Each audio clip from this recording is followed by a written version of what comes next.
Last year, Patsy and Patrick Nielsen anxiously wondered if Thanksgiving would be their last one together as a family. I want to live my life and live it as long as possible. As Patrick's health was rapidly declining, he was in dire need of a kidney transplant.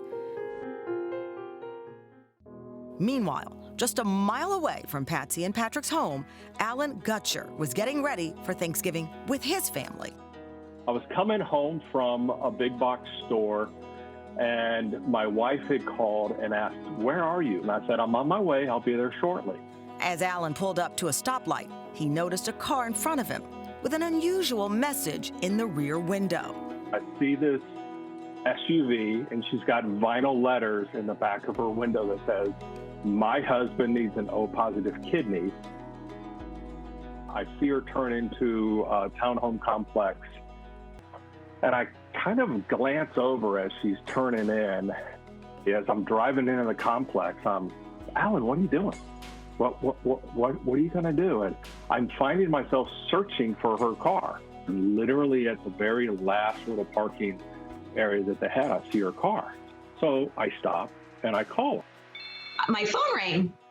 The gentleman on the other line said, "Hi, my name is Alan Gutcher, and I just happened to see that your husband needs an O-positive kidney." And I said, "Hey, I saw the back of your car. I know I have O-positive blood. How can I help you?" Well, that one phone call was the start of an incredible, unexpected journey. And joining me now, Patsy Nielsen. Patsy, thank you so much for joining. So let's get to this. You got that phone call from a total stranger the night before Thanksgiving. How bad had things gotten for Patrick? We were on dialysis 5 days a week, about 3 to 4 hours at a time. We weren't sure when the transplant was going to come through. We were told that the average wait time was 5 to 7 years. So we knew it was going to be a long haul. Our only saving grace would be finding a living donor. You got, what, like 300 or more calls after someone took a picture of the message on your car. It was shared, I believe, around 50,000 times on Facebook. But this was still an emotional roller coaster because here you have all these calls coming in. So you think, okay, there's hope.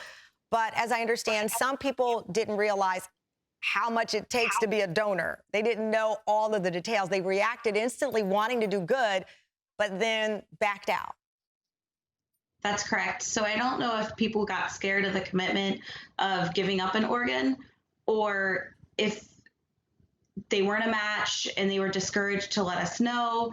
So we never knew how many people had truly applied, how many people started testing. It was all just up in the air because the hospital never gave us any information.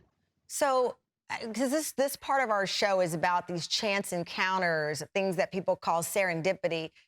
The shortcut home, how did that turn into a chance encounter with the man from the call we heard?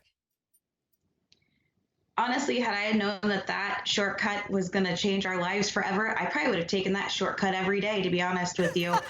I had no idea he was even behind me.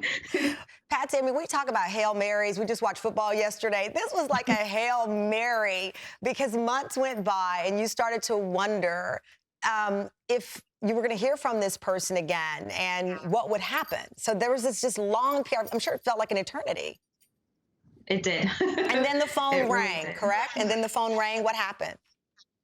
The phone rang, and on Valentine's Day, we found out that Alan was approved to be a donor for Patrick. You say the name Alan. Our audience, you wondering who Alan is? Well, as they say, there are two sides to every story, and we just had Patsy's side of the story. Joining us now is the person she just referenced, Alan Gutcher. Alan, thank you so much for joining us. Thank you. I appreciate you having me on today. Oh, absolutely. This made my day. So you saw this message in the back of the car about someone needed a kidney. I think most people watching would say, you'd see that, your heart would go out. You might say, oh my gosh, I hope they get it. Not a lot of people would say, I hope they get it because I want to donate it. What made you do it? I think it was a higher power that drove me to it. Never, my first initial thought when I saw the sign was, how strong a marriage do they have to have for someone to do that? And, I drove by saying exactly to myself what you just said. I hope that they get it. And half a mile away, I was on my way home and my truck literally turned itself around and I went back to find her car. And here we are several months later and all worked out. And Patrick joins us now. There you are, Patrick. Oh my gosh. Yeah. How do you feel? Oh my God, you got that call on Valentine's Day from Alan, and to hear him say those words that he was a match and he was cleared to be your donor. How do you explain what that feels like?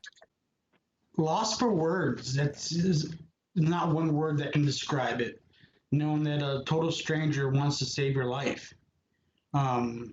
It's just overwhelming. It really is.